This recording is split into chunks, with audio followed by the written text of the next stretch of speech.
You are listening to Infinity, only on 91.2 FM, Radio Mindtree, गुनगुनाते रहो। Life में एक ऐसा मोड़ जरूर आता है जब सब कुछ ठीक होकर भी ठीक नहीं लगता, जब हम हंसते तो हैं लेकिन दिल से नहीं, जब दोस्तों के बीच होते हुए भी अकेला फील करते हैं, जब एक सिंपल हाउ आर यू का जवाब देना सबसे मुश्किल काम लगता है, और सबसे बड़ी बात, जब ये सब हो रहा होता है तो हम सोचते हैं, क्या मैं ही अकेला हूं जो ऐसा फील करता है?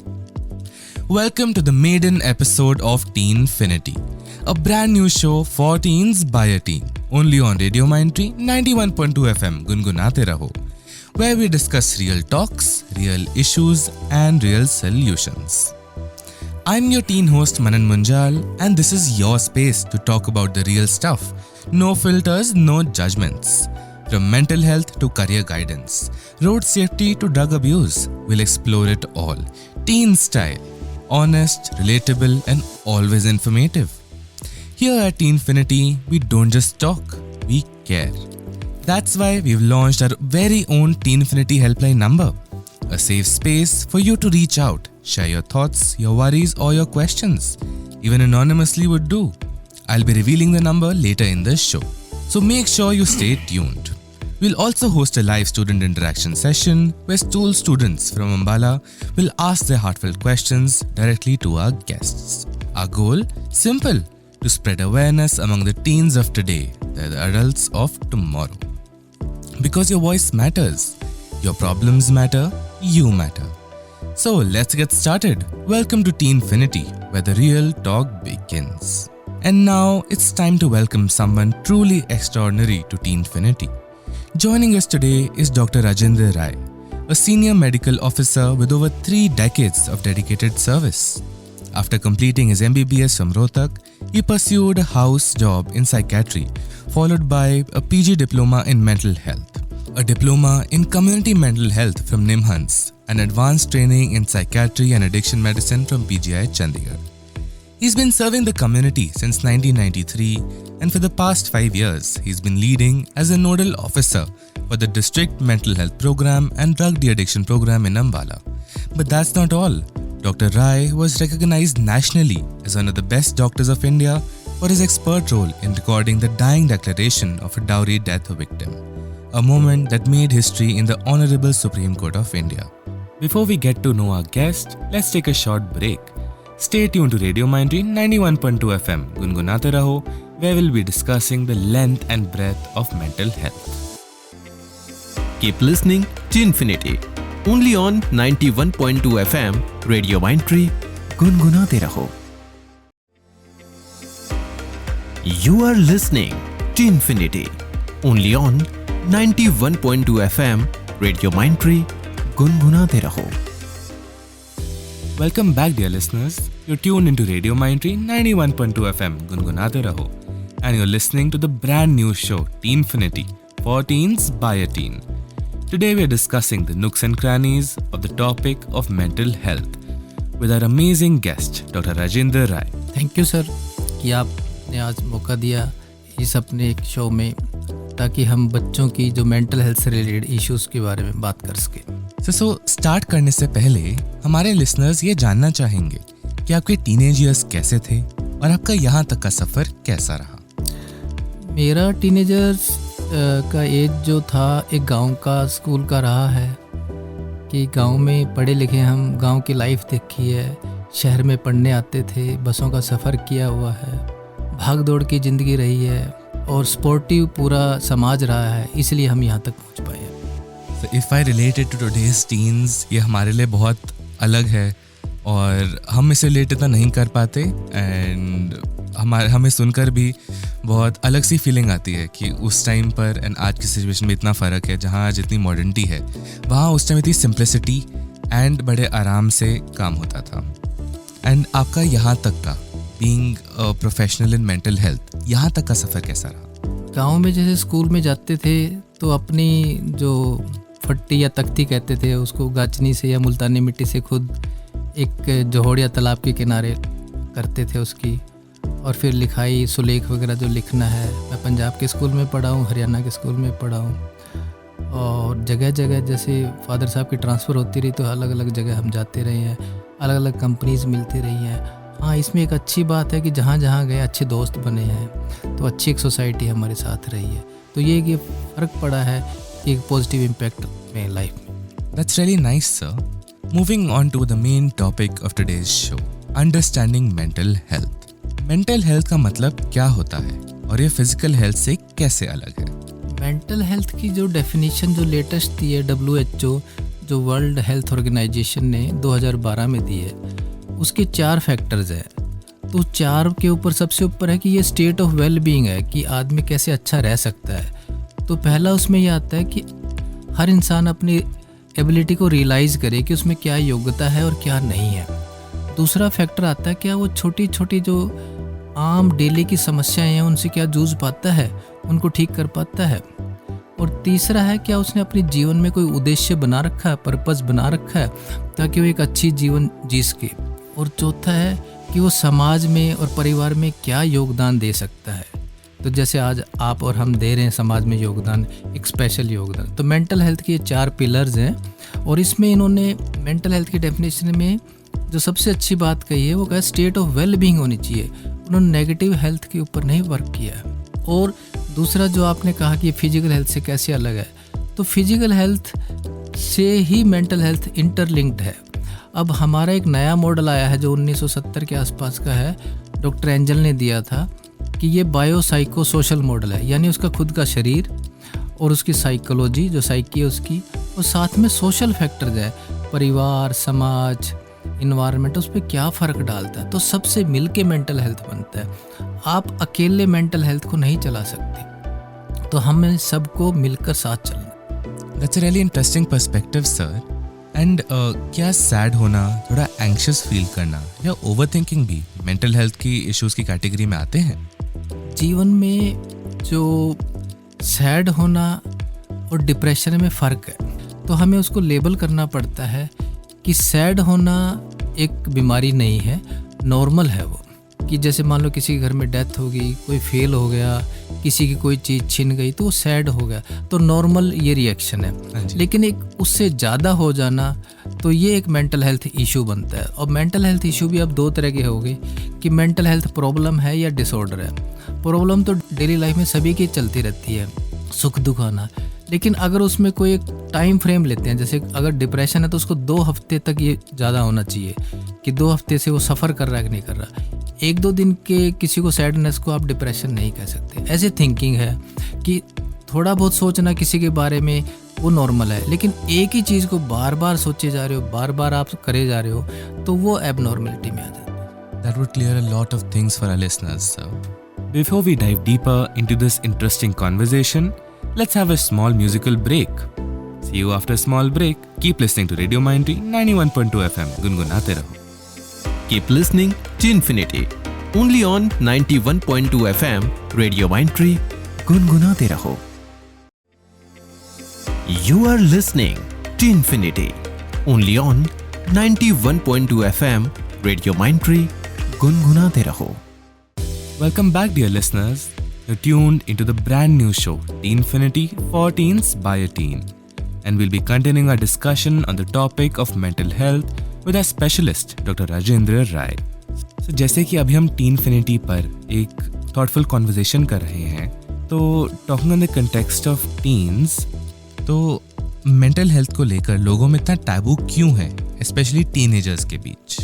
पहले टीनेजर्स थे, घर में जैसे बुजुर्ग होते थे, उनके पास बैठते थे, उनके पाँव दबाते थे, उनसे कहानियाँ सुनते रहते थे, उनकी सुनते थे, उनके अंदर एक विजुअल इमेजरी बनती रहती थी, एक जैसे परियों की कहानी, राजा की कहानी सुनते थे। अब वो वही चीज़ें आपको टीवी में, वीडियो गेम में या मोबाइल में जो भी आप वीडियोस देखते हो उनमें वो करते हैं, तो उनमें उनकी खुद की एक क्रिएटिविटी कहीं ना कहीं ख़त्म हो जाती है। तो इसलिए पहले जब उनसे कोई छोटी मोटी उनकी प्रॉब्लम होती थी तो बड़े उनको सलाह भी दे देते थे। अब वो मोबाइल से सलाह कैसे लें, क्योंकि मोबाइल में वो सारी चीज़ें एकदम से मिलती नहीं हैं।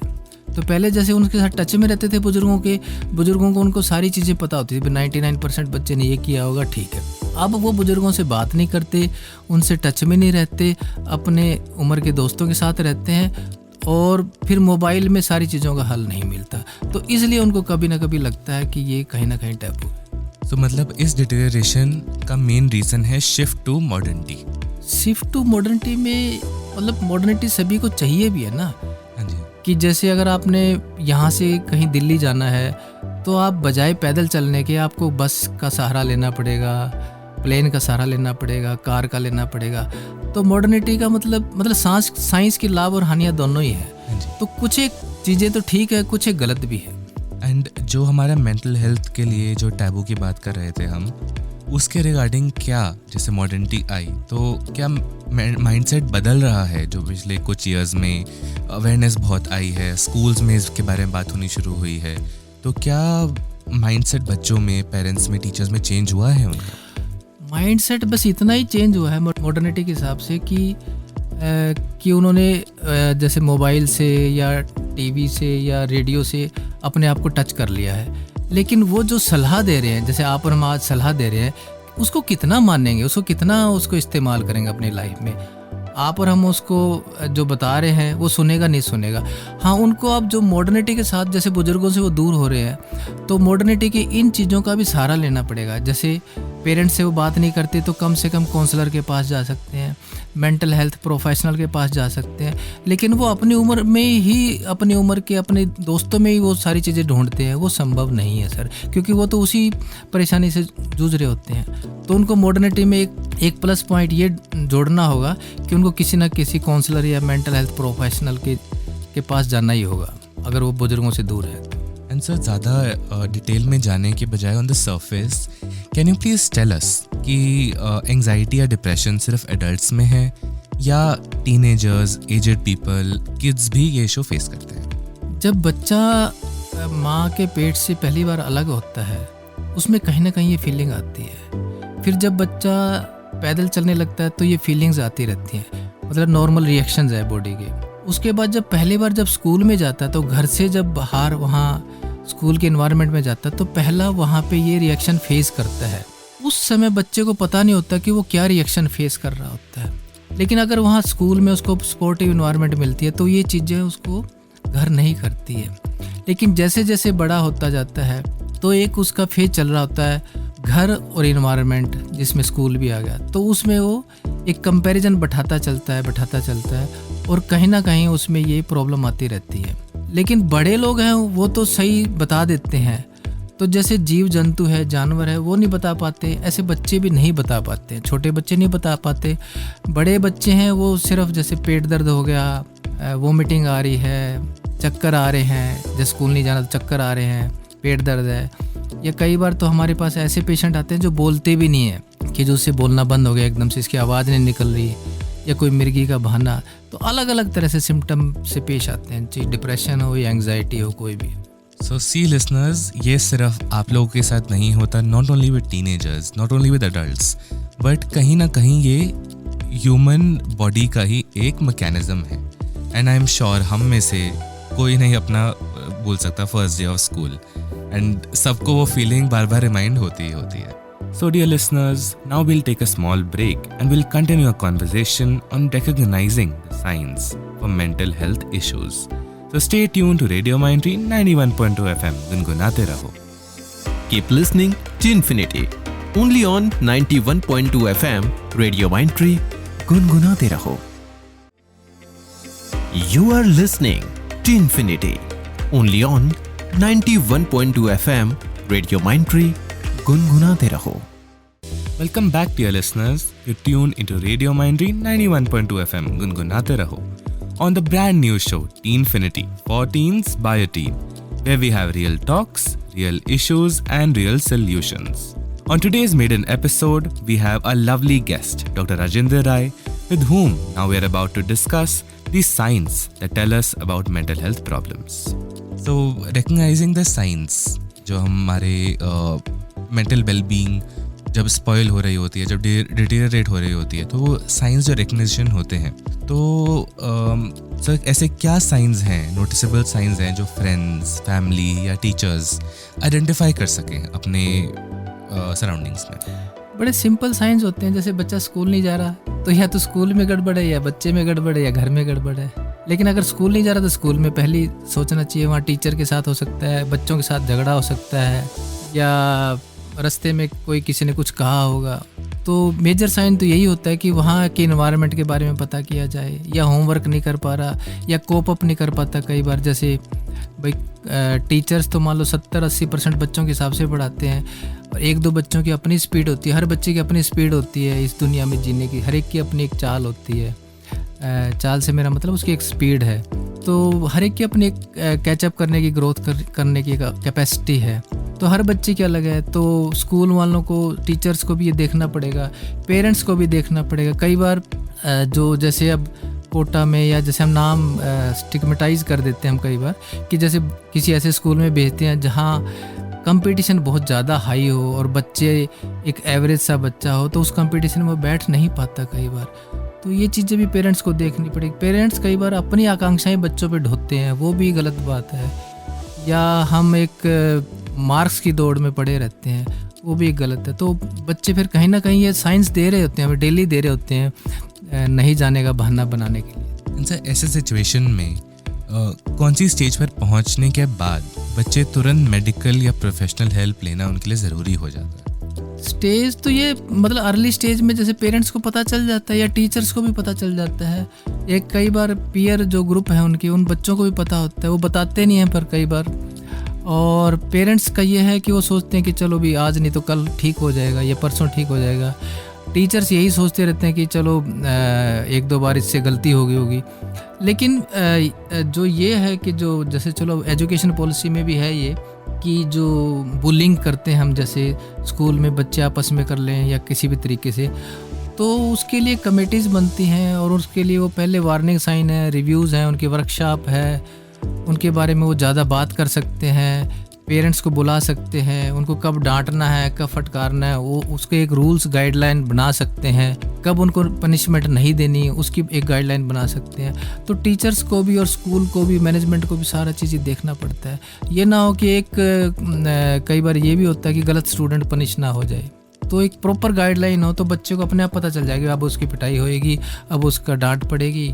अब पिटाई तो चलो बंद है सारे स्कूलों में ही, हमारे टाइम में तो पिटाई भी हो जाती थी जी, इसलिए याद आ गया था। तो जैसे हमने अभी स्कूल की बात करी, what are the different forms of school and academic pressure जो आजकल के बच्चे डील करते हैं या जिनके आपके पास केसेस आए हैं जनरली? एकेडमिक्स का तो यही है कि जैसे अब इस साल से एक पॉलिसी आ गई गवर्नमेंट की कि जो जैसे अभी हमारे पास इंटर्नशिप के बच्चे आ रहे हैं तो उनको साइकोलॉजी में अब हम उनको प्रैक्टिकल ट्रेनिंग करा रहे हैं, पेशेंट्स के साथ उनको बता रहे हैं उनको ये चीज़ें होती हैं, तो उनको हैंड्स ऑन ट्रेनिंग हो जाएगी।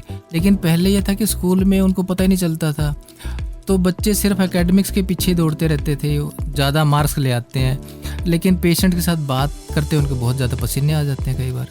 तो ये भी है, उनको एक्स्ट्रा करिकुलर एक्टिविटीज़ में हो, एथलेटिक्स में हो, कोई म्यूज़िक है, डांस है, यानी एक ना एक स्किल, कम से कम एक स्किल बच्चे को पढ़ाई के अलावा ज़रूर बनानी पड़ेगी ताकि वो उसको कोप अप करने में आसानी।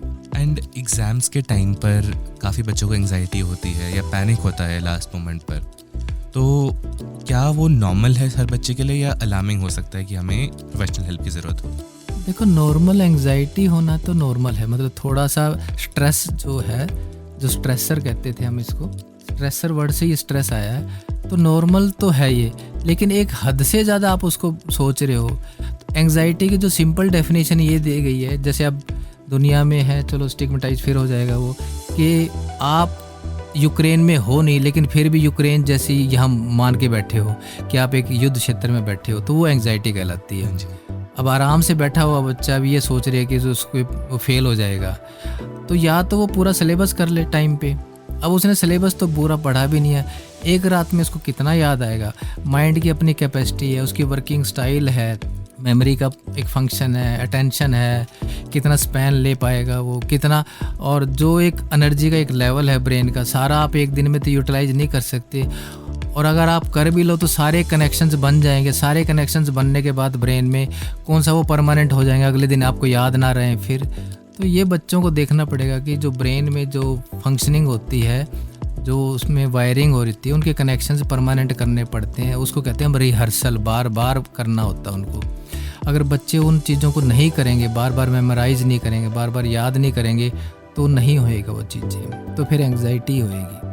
तभी आई थिंक रिविजन एंड दोहराई पर ज़्यादा स्ट्रेस दिया जाता है आफ्टर सिलेबस कंप्लीशन, ताकि बच्चा उसको अच्छे से याद करके एग्ज़ाम में एक्सेल कर पाए। Yes sir. And I think थोड़ा हल्का फुल्का स्ट्रेस होना भी चाहिए, and that gives a better output, कि इतना एक्सट्रीम भी ना हो कि आप उसके नीचे दब जाएं, but little stress makes some people work better than they normally do. Stress एक रेंज में ही अच्छा रहता है। हाँ जी। उस रेंज से आप ज़्यादा आप स्ट्रेस ले रहे हो तो फिर हमारा बॉडी का सिस्टम भी एकदम से वो फेल हो जाता है। वो एकदम से ज़्यादा स्ट्रेस लेगा, जैसे अगर हम कोई नॉर्मल ब्रिज की बात करें, थोड़ा स्ट्रेस तो उसको मिलेगा ही जब उसके ऊपर कार्स या ट्रेन्स क्रॉस करेंगे, लेकिन ज़्यादा स्ट्रेस आने पर वो भी कोलैप्स कर ही जाएगा। यंग एज में आप स्ट्रेस ले सकते हो थोड़ा बहुत, क्या ज़्यादा भी ले सकते हो, लेकिन जैसे ओल्ड एज हो गया उसमें स्ट्रेस लेना खतरनाक हो जाता है। जैसे मान लो आपका बीपी का जो हमारा मैनोमीटर है, जो बीपी अपरेटस जो होता है 310 तक का होता है लगभग, तो उससे ज़्यादा आपने स्ट्रेस ले लिया तो वो बीपी उससे ज़्यादा बढ़ गया मान लो किसी का, तो जो हमारे जो ब्रेन में जो नसें हैं वो फट जाती हैं, तो किसी को स्ट्रोक आ जाएगा, पैरालिसिस हो जाएगा। तो स्ट्रेस का भी एक लेवल हो गया ना। तो ऐसे बच्चे हैं, तो यंग बच्चों में जो नसें हैं, जो वेसल्स हैं, बड़ी मेलिएबल होती हैं, फ्लेक्सिबल होती हैं, तो वो थोड़ा बहुत फालतू स्ट्रेस भी ले लें तो कोई फ़र्क नहीं पड़ता। तो क्योंकि उसमें जो वो हार्मोन्स जो एड्रेनलिन नोरेडाइनलिन निकलते हैं, जैसे आप लेटे हो तो उसका एक अलग उसका 300 पाइकोग्राम, अगर आप एकदम से खड़े होते तो 100 गुना ज़्यादा बढ़ जाते हैं। तो एक स्ट्रेस भी यही है कि आप एकदम से 100-200 गुना उसमें ज़्यादा आप जा रहे होते हो। अभी सर ने बताया कि एकेडमिक स्ट्रेस किस लेवल तक ठीक होता है एंड कैसे नहीं। So before we continue our discussion on many more topics like friendship, social pressure, peer pressure, family issues, but we'll be continuing the discussion in the next episode. So stay tuned to Radio Mindtree 91.2 FM. गुनगुनाते रहो. See you next week at same time, same place.